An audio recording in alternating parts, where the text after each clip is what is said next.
merci d'être présent aujourd'hui.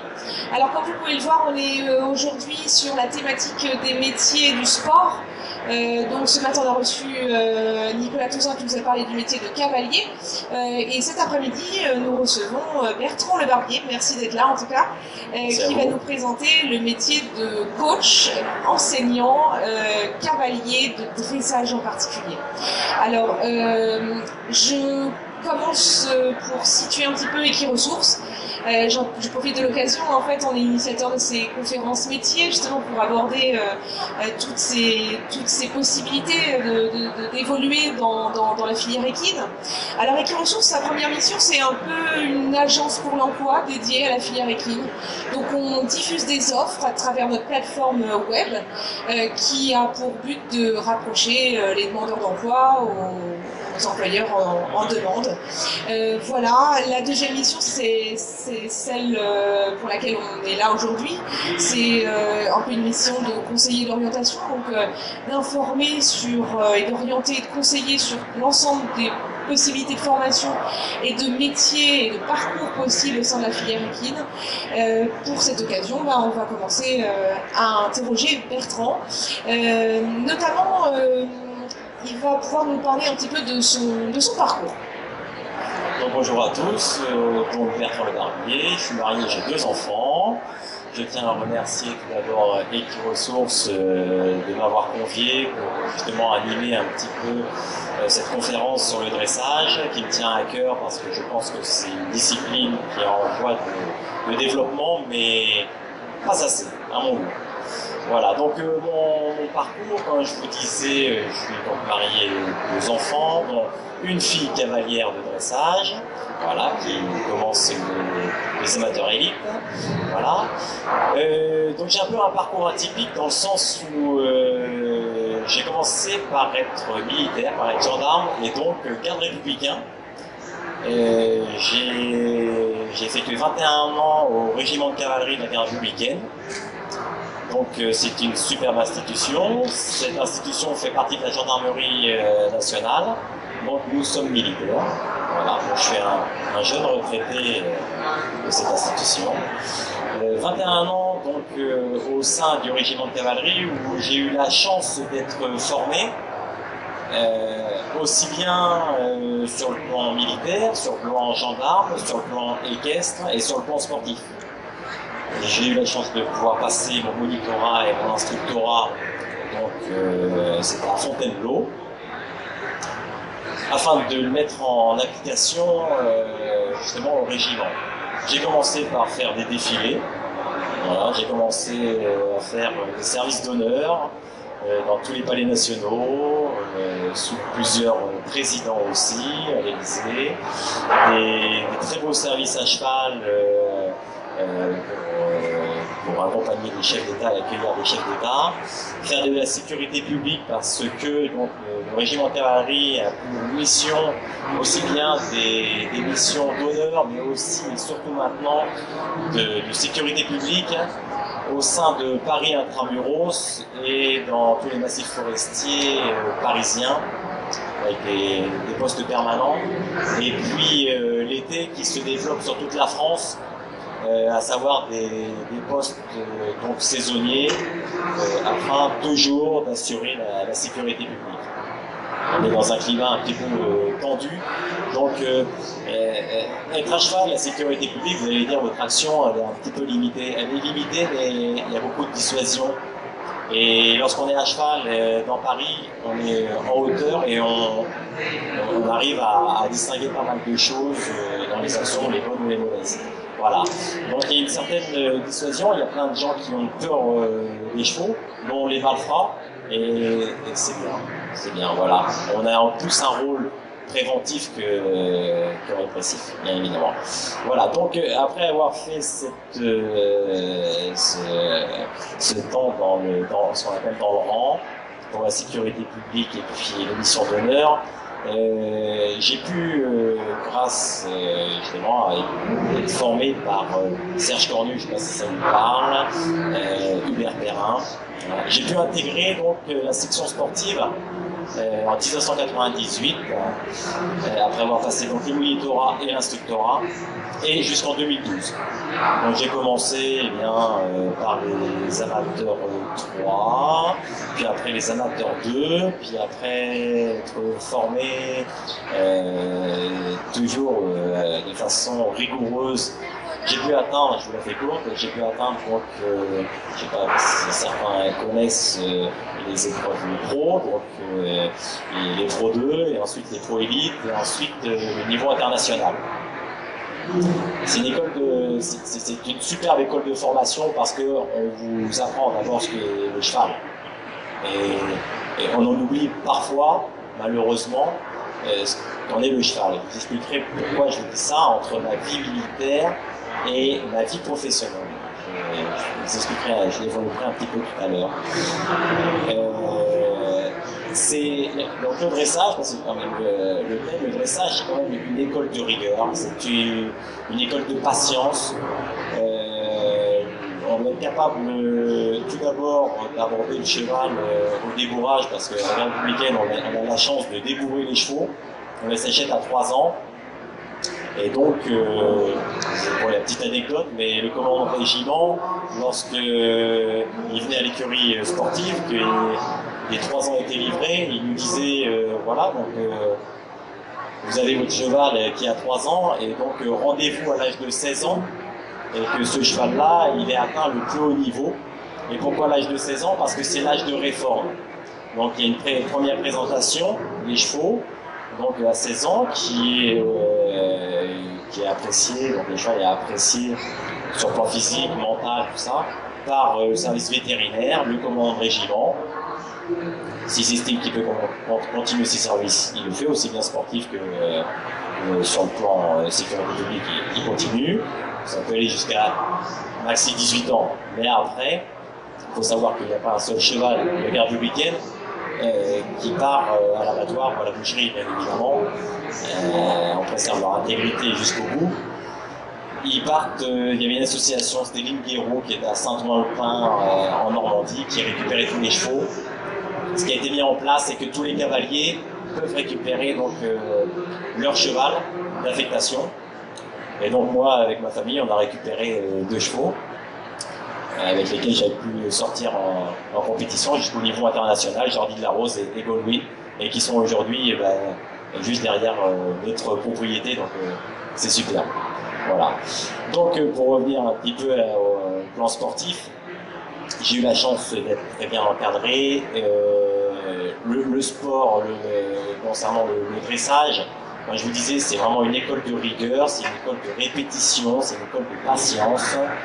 Il faut apprécier les chevaux, aussi bien à pied qu'à cheval, parce que faire fonctionner un cheval, connaître tous ses traits de caractère, c'est déjà pour moi essentiel pour pouvoir connaître ses limites. Vous prenez un 3 ans, les 3 ans, vous allez avoir, comme tout à chacun, l'être humain et l'être vivant, à ses traits de caractère, sa timidité ou au contraire sa fougue, surtout quand ce sont des jeunes chevaux.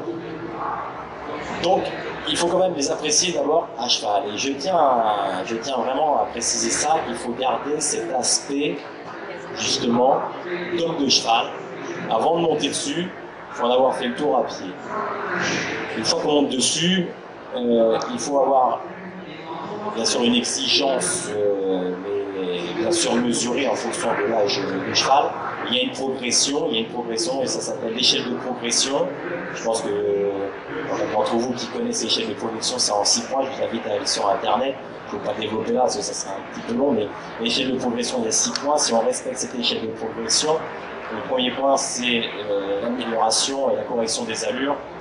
On s'arrête au premier point déjà. On monte dessus, qu'un cheval sache marcher, trotter, galoper sans être assisté, qu'on commence à lui prendre la tête, lui arracher la tête.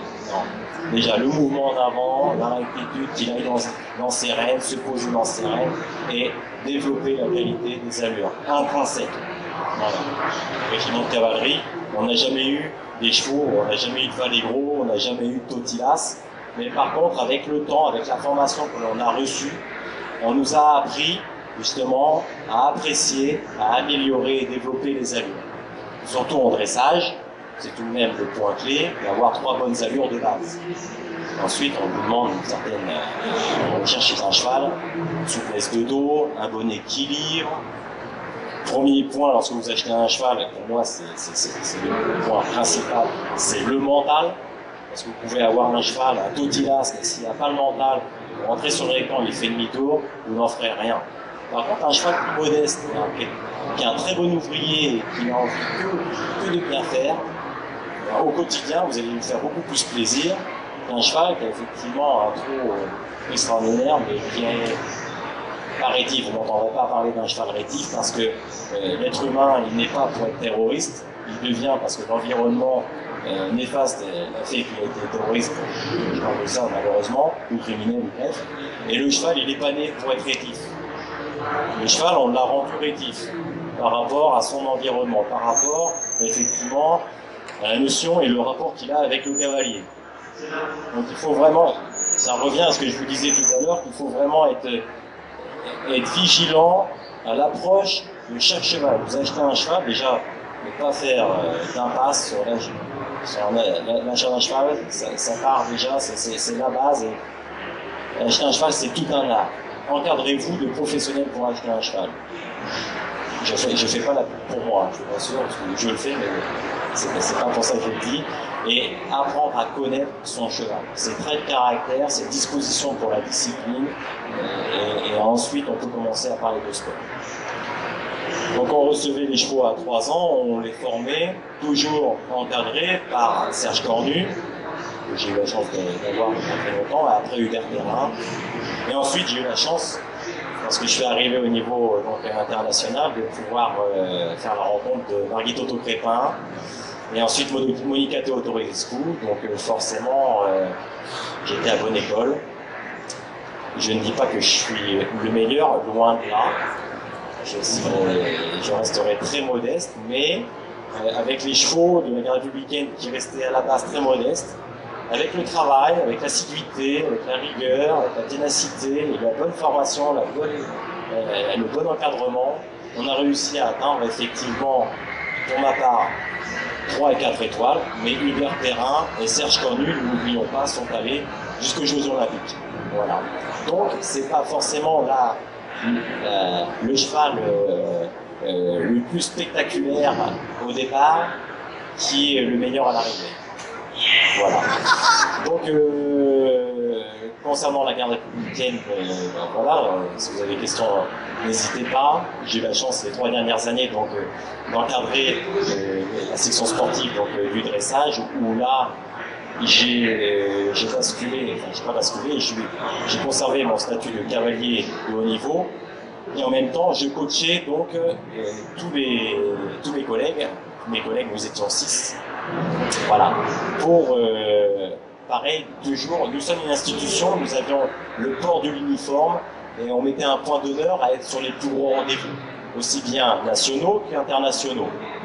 C'est chose qui a été réalisée, mais toujours, et encore, comme je le disais tout à l'heure, avec des chevaux qui sont à la base modestes, qui sont achetés pour faire des défilés. On n'a pas acheté des chevaux au régiment de cavalerie pour faire du sport, on a acheté des chevaux pour faire des défilés.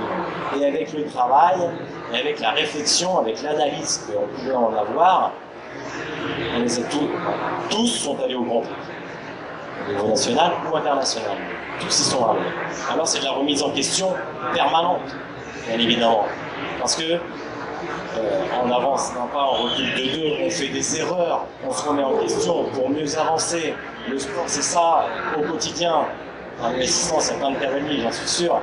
Et je trouve qu'il n'y a pas mieux pour justement nous rappeler que c'est un être vivant, qu'il a des émotions, qu'il a des sensations, qu'il a des sentiments, et que parfois on oublie justement ce côté-là. Donc il faut s'adapter quand même à chaque cheval. J'insiste là-dessus, mais c'est important pour en tirer la quintessence. Parce que si on est à leur écoute, il y a des chevaux qui sont plus récalcitrants que d'autres. Ok, il n'y a pas un moule, on va contourner. On ne va pas dire, toi, tu vas rentrer dans le moule. Il n'y a pas de moule. c'est propre à chaque cheval. Un enfant, quand on lui apprend la table de multiplication, s'il ne la comprend pas, si on dit 3 x 3, il ne comprend pas que ça fait 9, et bien, avec des images, il y a la possibilité de lui expliquer tout être humain, tout être vivant, et dont le cheval, est amené à tout comprendre. Ils ont tous des facultés, bien évidemment, plus ou moins modestes. Et moi, par définition, tous les chevaux sont perfectibles. Et tous les chevaux ne peuvent pas atteindre le Grand Prix ou à la grade républicaine parce que c'était une exigence du commandant de régiment, ce qui est normal. On avait l'uniforme en plus, comme je vous disais si bien tout à l'heure, c'est qu'on prétendait tout le temps être sur un niveau national le plus haut, au niveau national et international aussi. Mais voilà, on avait le port de l'uniforme. Et donc on représentait cette institution. Voilà, c'était une vitrine. Le sport est une des vitrines du régiment de terroir. Donc ça a été, j'ai fait ce parcours-là, de 80, je parle beaucoup, hein, désolé, de 98 donc à 2012. Et donc après, projet de vie familial avec donc mon épouse et puis mes 2 filles, et donc les projets de vie professionnels. On a donc décidé de quitter Paris, cette magnifique ville, pour rejoindre la Normandie. Et donc moi je me suis installé au pôle international du cheval de Deauville. J'avais été effectivement un petit peu convoité par le directeur du pôle, Antoine Sillinger, pour m'installer et développer le dressage, donc, qui est la discipline pauvre, surtout en Normandie, qui est un peu étouffée par le saut d'obstacle, pas étouffée parce que j'adore le saut d'obstacle, mais c'est vrai qu'il faut se battre pour que la discipline soit tout le temps en voie de développement. J'ai développé une écurie de propriétaires au pôle international. Et puis en parallèle, mon métier que j'ai fait à la garde républicaine qu'on m'a appris, donc cavalier et coach, eh bien je l'ai pratiqué, j'ai mis en application l'expérience que j'ai pu accumuler à la garde, je l'ai mis en application donc dans le civil. Alors là, lorsque vous arrivez dans le civil, vous êtes livré à vous-même. La petite expérience, la grande expérience que j'ai pu avoir à la garde républicaine, comme je vous disais, j'ai pu la mettre en application, mais au quotidien, j'étais avec plein de collègues. Moi je montais, on était 200 au quartier de Vincennes. Si on avait un souci avec un cheval au sein de l'écurie, on échangeait, on arrivait effectivement à trouver des solutions.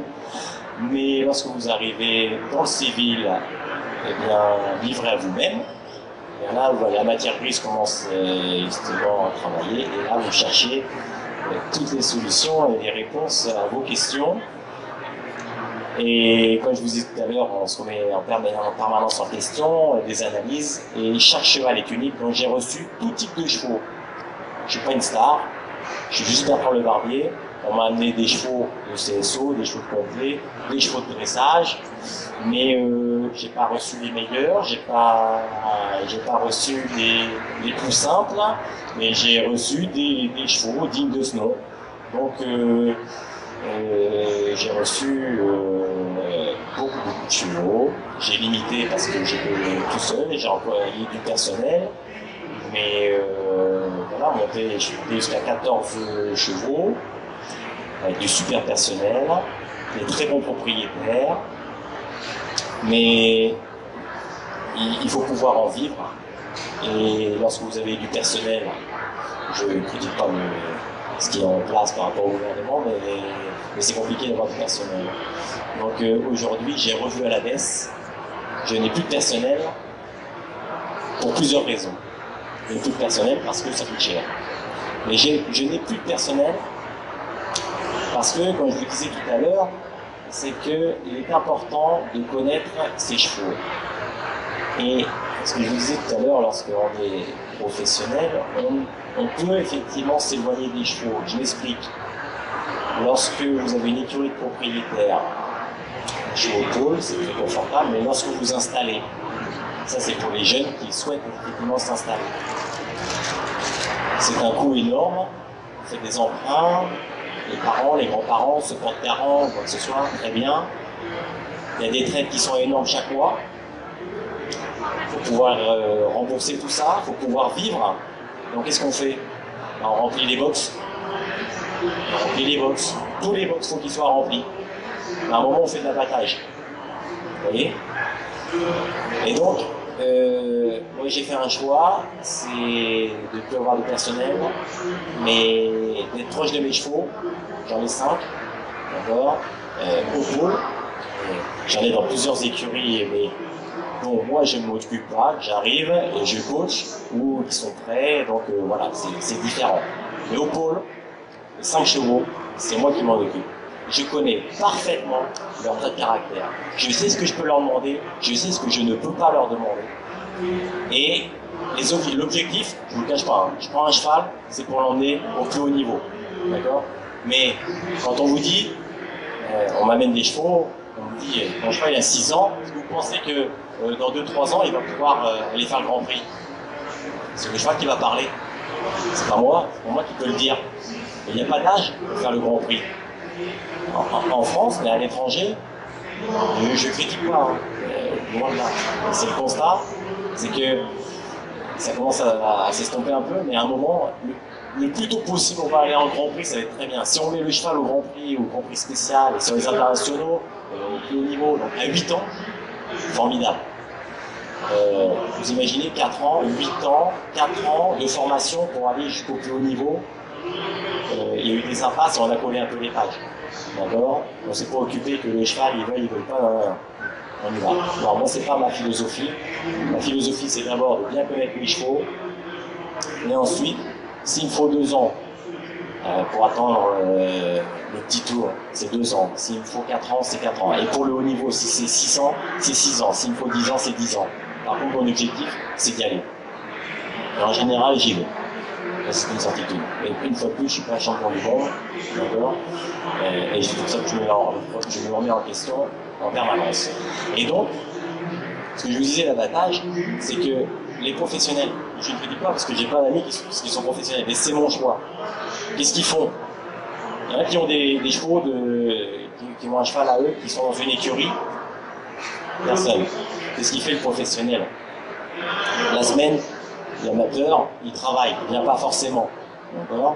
Et par contre, il a rempli tous ses box parce qu'il faut qu'il paye, il faut qu'il mange, il faut qu'il paye ses frais, il faut qu'il mange tout ça. Donc, il y a 2 personnels. Ils prennent les chevaux, l'heure de préparation, pensage, ils mettent la selle, le professionnel, il arrive, il monte dessus. Il fait sa séance, il descend. Le deuxième cheval, il est prêt. Et s'il fait, il monte, il travaille, il descend. Le troisième, ainsi de suite, toute la journée. Je ne suis pas sûr qu'ils connaissent vraiment les chevaux. Donc, c'est un peu ce que j'appelle de l'abattage. Et ça revient à ce que je vous disais tout à l'heure, je vous sensibilise sur le bien-être du cheval et la connaissance de votre cheval. C'est essentiel. Voilà. Ça, c'est mon côté, peut-être, monde des bisounours, mais j'estime qu'on avance beaucoup plus vite en connaissant effectivement ces chevaux que d'être à l'affût un petit peu de chevaux, de recherche de chevaux parce qu'il faut sortir et puis manger. Voilà. Le haut niveau, ce qui fait la différence entre, par exemple, le dressage et le saut d'obstacle et le dressage. Le dressage et le complet, et ce qui fait la différence entre le dressage, le complet et le CSO. Et une fois de plus, je ne critique pas le CSO parce que j'adore, je l'ai pratiqué, ainsi que le complet, j'ai pratiqué aussi le complet. Le dressage, ce sont des raccourcis que je fais. Le dressage, un cheval, il n'est pas en sachant faire des changements de pied autant. Il n'est pas en sachant faire une tête au mur, un appuyé, ou s'il a peur, l'instinct de fuite, c'est l'instinct effectivement du cheval, c'est la fuite. Alors, il peut partir en appuyé, mais il peut changer de pied en l'air, ou il peut faire une pirouette, mais parce qu'il a eu peur aussi. Et si vous leur apprenez tout ça, c'est pas inné. Donc ça demande beaucoup de temps. Sauter. Si les chevaux, dans leur gène, ils ont déjà l'instinct, effectivement, les papiers parlent, et si vous les mettez au paddock, au frais, et qu'il y a une clôture, ils ont un petit peu le sens, effectivement, de la hauteur, ils sautent sans problème, et même pour un cheval de dressage. Et ce que je veux dire par là, c'est qu'un cheval, vous le présentez devant une barre, s'il est un peu bien encadré par son cavalier, il va sauter. Donc c'est un peu inné. Le cheval de dressage, si vous dites, bon, On va faire un appuyé. Ouais, ok, d'accord, mais s'il n'y a pas l'épaule en dedans, le cercle et la tête au mur qui sont maîtrisés, il n'y aura pas d'appuyé. Voilà, donc on met beaucoup plus de temps en dressage et en complet qu'en CSO pour emmener des chevaux à haut niveau. Voilà. Donc, mon métier que je faisais dans le week-end, cavalier, on va revenir un peu à nos chevaux, cavalier et coach, je l'ai mis en application. Donc cavalier de haut niveau, déjà on n'y arrive pas tout seul. Il faut bien en avoir conscience. J'ai la chance d'avoir des super soigneurs au pôle. J'ai la chance d'être bien entouré aussi au niveau, même si je ne le vois pas beaucoup, je touche de la peau de singe, mais les vétérinaires, ostéo, sur le plan alimentaire aussi, qui est important, les maréchaux. C'est une équipe, on n'y arrive pas tout seul, comme je le disais. C'est toute une équipe qui gravite autour du cheval afin de tirer la quintessence justement de notre fidèle compagnon.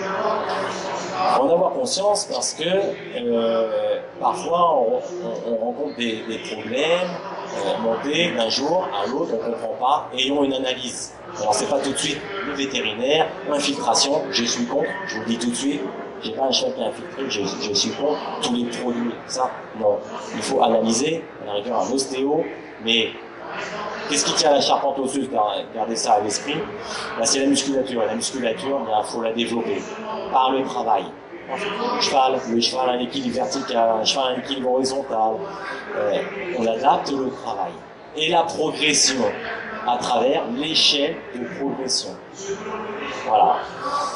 Donc ça c'est pour le côté cavalier de haut niveau. Pour finir sur le cavalier de haut niveau, il faut avoir une certaine sérénité, une certaine structure, parce qu'un cheval, les chevaux, ils travaillent entre 4 et 5 fois par semaine. Je vais vous donner un exemple. Je monte 2 fois, je fais une longe, je monte 2 fois, je vais à la plage où je fais une longe, il n'y a pas de jour de repos, ils vont tous au paddock et aux marcheurs tous les jours. Ils sortent tous les jours, il n'y a pas une seule journée. Un cheval, c'est pas fait pour rester dans un box. Un cheval, ça, vous connaissez, ça a 5 heures, ça a besoin de marcher à travers effectivement l'échange gazeux ou sinon. Un cheval, en marchant, il élimine. Le transit, c'est un transit très compliqué. Donc, c'est pour ça que c'est le seul cheval effectivement qui fait des coliques. C'est le cheval qui ne vomit pas non plus. C'est le seul animal qui ne vomit pas non plus. Donc voilà, le cheval est très sensible. Le cheval n'est pas fait pour être dans un box. Le cheval, c'est un herbivore. Le cheval, c'est effectivement au paddock. Il y a le bien-être. Connaître son cheval et le bien-être. C'est très important.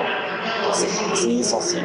Et donc, comme je vous disais, cavalier de haut niveau, il faut être très structuré, 4 à 5 fois par semaine, mais avec le temps de séance, bien sûr, adapté. Je viens de recevoir à 3 ans, je fais 20 minutes. Mais rien n'empêche, si j'ai envie de le monter tous les jours, je peux le monter tous les jours, il ne va pas en souffrir. Je monte tous les jours, par exemple, j'adapte avec les longes, et un cheval. Et on s'aperçoit que plus on avance dans le temps, plus on va vers le haut niveau, et naturellement, plus les chevaux sont dressés, et moins on passe de temps dessus. Mais tous les jours, on ne va pas dérouler le Grand Prix. Je ne vais pas dérouler le Grand Prix tous les jours. Par contre, qu'est-ce que je vais faire au quotidien? Je vais faire du fonctionnement, la qualité des allures, et je reprends mon échelle de progression. Regardez sur Internet, c'est très intéressant l'échelle de progression. Et puis, donc là, c'est mon côté cavalier. Et j'ai mon côté coach, où là je monte à peu près par jour 6-7 chevaux. Mais j'ai 2-3 cours par jour, fois plus. Voilà. Et le coaching, c'est tout un art. Le coaching, ça s'improvise pas. Il y a plein de gens aujourd'hui qui sont sur le bord du rectangle, qui disent oui, fais ci, fais ça. Déjà, ils ne sont pas diplômés. Donc ça, c'est interdit. C'est clair, c'est interdit. Il y a des diplômes. Passons les diplômes. Passons les diplômes, pourquoi? Pour avoir une formation sur déjà la pédagogie. Ça ne s'invente pas. On entend des coachs sur le plan de carrière. Je vous assure, moi je suis cavalier, je descends, je dis c'est bon, j'arrête l'équitation. Vu comment effectivement on me l'enseigne, ce n'est pas possible. J'ai reçu combien de cavaliers et de chevaux qui étaient traumatisés, des gourous. Ça vous ne devez pas accepter. Je ne suis pas le bon Dieu. Hein. Mais par contre, je respecte mes cavaliers, je respecte les chevaux. Ça, c'est une certitude. Il y a une pédagogie et ça s'apprend. C'est en soi, on a du charisme, on ne l'a pas aussi, d'accord? Mais il y a une pédagogie à avoir. Et les jeunes, les amateurs, les professionnels, c'est différent, c'est notre métier. Et c'est un métier passion. Donc c'est chronophage, on passe un temps, encore aussi.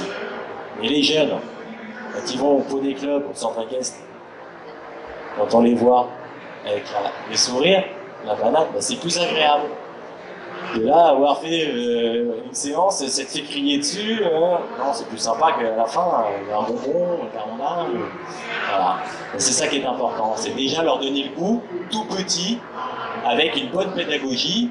Le baby poney, on commence par là, puis après, ben, on suit toute la chronologie, la progression. Mais ce que je veux dire par là, n'oubliez pas que ça reste avant tout un plaisir, mais qu'on soit amateur, qu'on soit jeune, vieux comme moi, mais amateur ou professionnel, le plaisir. Et donc, ce que je souhaite, c'est que arriver à avoir un cavalier lorsqu'il monte, à ce qu'il soit relâché. Relâché parce que justement, je l'ai mis en confiance, donc on analyse son cheval, moi je les monte tous, donc tous les chevaux, pour en avoir un petit peu, en tirer un petit peu toutes les qualités et tous les défauts. Ça, je trouve que c'est très important de bien connaître le cheval quand on fait monter par ses cavaliers. Mais il faut vraiment, j'insiste là-dessus, mettre en confiance, justement parce que le cheval, c'est une éponge, il ressent toutes nos émotions, toutes nos sensations, tous nos sentiments. L'amateur, ce qu'il fait, l'amateur, il travaille toute la semaine, il travaille toute la journée, et le soir, quand il est fatigué, il va monter. Et en plus, le cheval, il est dur, il est rigide.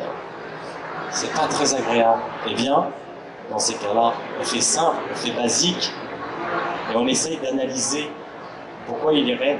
Un cavalier, j'ai reçu hier, avant-hier, il me dit j'arrive à rien avec mon cheval, pas possible. Oui, mais il fait froid, T'étais contracté? Ah oui, j'avais froid. Ok, d'accord. Et je lui dis demain, tu cours un peu plus, tu vas travailler sur ta respiration, et tu vas voir si ça marche un peu mieux.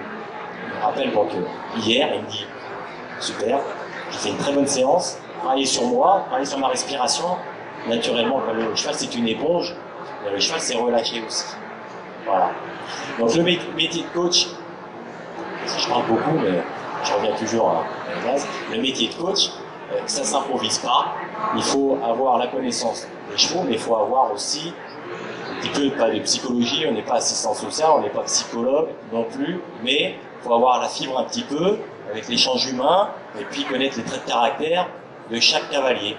Et puis, comme je vous disais en préambule avec les chevaux, il y a des chevaux, je vais mettre 4 ans, 6 ans, 8 ans pour aller au haut niveau. 4 ans non, mais 8 ans pour aller au haut niveau. Bien, les cavaliers, c'est pareil. Les cavaliers, il faut les apprécier avec leurs qualités et leurs défauts.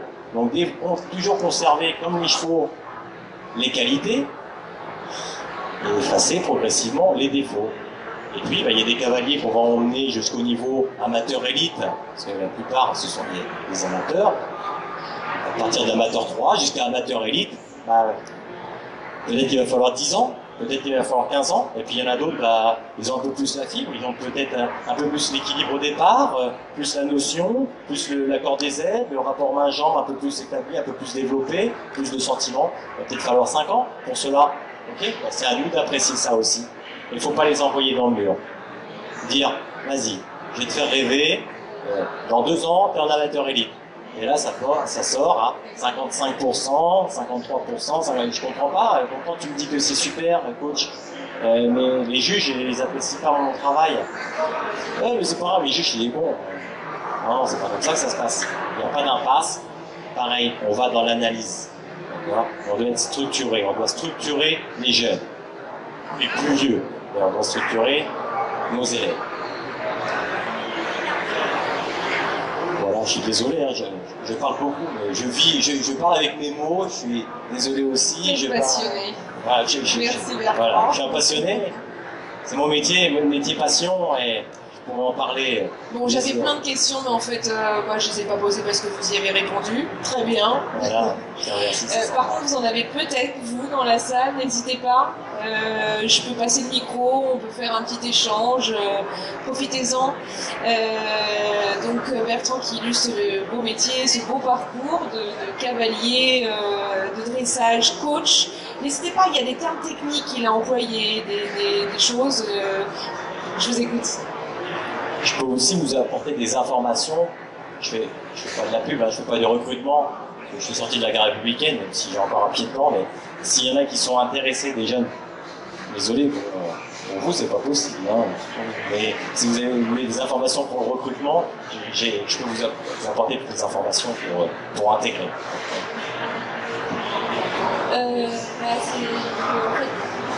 C'est que je fais Vaco CGEH et deuxième année. Et, bravo. Merci. Et il faut passer des EGEPS pour... Oui, donc alors, si tu veux faire quoi après? Tu veux être monitrice ou entraîneur? Entraîneur, voilà. Donc il y a le DEGEPS ou le DE, voilà, un diplôme fédéral. Où là, il y a une formation à suivre. Alors, on peut suivre justement à l'IFCE. Donc, tu peux te renseigner à l'IFCE. Je sais que aussi, ça dépend de la région où tu es, au niveau de ton creux. Comité régional d'équitation, tu peux te renseigner. Parce qu'en fonction de chaque creux, il y a des centres d'accueil, justement, des structures d'accueil. Parce qu'il faut que tu aies un tuteur, en étant en parallèle aussi à l'école. Donc, tu fais partie de quelle région? La Manche. La Manche. Donc, ouais, c'est la Normandie. Donc, voilà, tu peux te renseigner. Pour la Manche, tu peux te renseigner auprès du Haras du Pin. Le Haras du Pin fait la formation. Oui, j'en ai entendu parler. Voilà. Donc, n'hésite pas à te rapprocher d'eux. Ils vont t'apporter tous les éléments de réponse. Parce qu'en fait, je veux faire une écurie de dressage et de saut d'obstacle.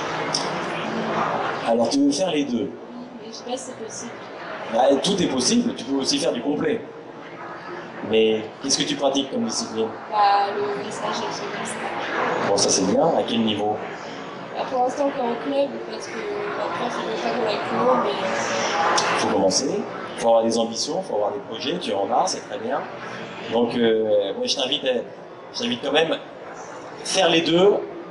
Avec ma petite expérience, c'est difficile d'avoir une écurie. Si tu veux avoir une écurie de propriétaire avec des cavaliers, des chevaux, de dressage et de saut d'obstacle.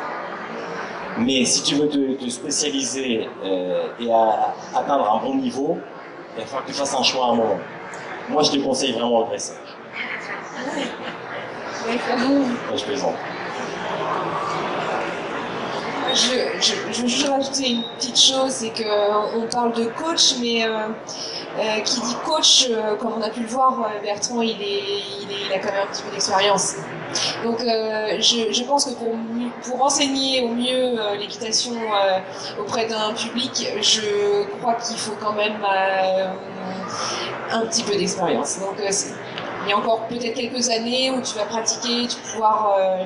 Bertrand te conseillera peut-être mieux, mais... Oui, tout à fait. Il faut pratiquer, il faut être entre de bonnes mains, déjà, bien évidemment, avoir un bon coach, comme je disais, qui n'oublie pas les étapes, hein, les bases, revenir aux bases. Cette échelle de progression, tu as peut-être pu en entendre parler, déjà, bien évidemment. Et comme tu dis si bien, effectivement, il faut pratiquer, il faut monter tout type de chevaux, il faut aller en concours. Ce qui permet, c'est sur le rectangle qu'effectivement on arrive à avoir une bonne analyse parce que on est tout le temps poussé dans ces retranchements. C'est à force de monter, il ne faut pas attendre non plus d'avoir la star, il faut monter des jeunes chevaux, des vieux chevaux, plus ou moins modestes, avec plus ou moins de qualité. Et ensuite, lorsqu'on est prêt, on va dérouler, on va sur le rectangle. Et sur le rectangle, c'est là aussi où c'est ton image de marque. C'est-à-dire que si tu te présentes bien, si tu te dresses bien, si tu as des bonnes notes, naturellement, on va commencer à dire tiens, on va peut-être te confier un cheval. Et petit à petit, ça monte comme ça. Mais c'est une discipline, le dressage, par exemple, il faut se laisser beaucoup de temps. Beaucoup de temps, c'est justement avec l'expérience qu'on arrive à appréhender tout type de chevaux. Mais une fois de plus, je suis vraiment très humble et très modeste parce qu'il nous faudrait, en tant que cavalier, il nous faudrait plusieurs vies avant de pouvoir dire moi je sais. Non, moi je réussis à mon petit niveau, mais au quotidien, je me remets en question, je monte tout type de chevaux, comme je dis, même le plus modeste. Et par contre, celui-ci me fait avancer. Il me fait avancer parce qu'il est peut-être un peu plus dur, d'accord? Ou alors, voilà, je ne vais pas rentrer dans les détails de chaque cheval. Tout ce qu'on peut retrouver chez le cheval, qui a envie, qui n'a pas envie, qui est rigide, qui est souple, enfin, voilà, des facultés ou pas. Et moi, ce que je veux, c'est aller là. Comme je le disais, bah, il y a plein de chemins. Et il y a plein de délais. Mais avant de vouloir prétendre à t'installer, mais tu as raison, parce qu'il te faut des projets, il te faut des ambitions, c'est comme ça dans la vie. Tu as raison, fais un choix, et par contre, engage-toi dans une voie, tu t'y tiens, ça fait partie de la rigueur, le message, c'est quand même un des points clés, la rigueur. Tu vas jusqu'au bout, et n'hésite pas effectivement à aussi être ouvert, d'accord, être ouvert avec, t'as une coach, donc quand tu es en concours, observer, aller aux détentes, regarder, il y a certains qui travaillent bien, ou qui aiment bien le travail orienté, regarder ce coach, lui poser des questions, c'est pas pour autant que tu vas quitter ton coach, parce que ça c'est pareil, c'est au secours, tu vas pas voir un autre coach, hein. T'es mon élève, je te garde avec moi, non, il faut être ouvert. Et à un âge justement où tu dois emmagasiner au maximum d'expertise, d'expérience, donc voilà, il faut être très large, en ouverture d'esprit. Avez-vous d'autres questions à poser à Bertrand? On peut le faire aussi individuellement, mais en tout cas, merci beaucoup pour cette intervention. C'était plus que passionnant. Merci à toi, merci à vous. Super. N'hésitez pas à nous retrouver aussi sur le stand d'Equiresources pour vous informer sur des sujets d'orientation. Et puis, je pense que Bertrand est disponible si vous avez des questions un peu plus individuelles. Merci beaucoup. Merci.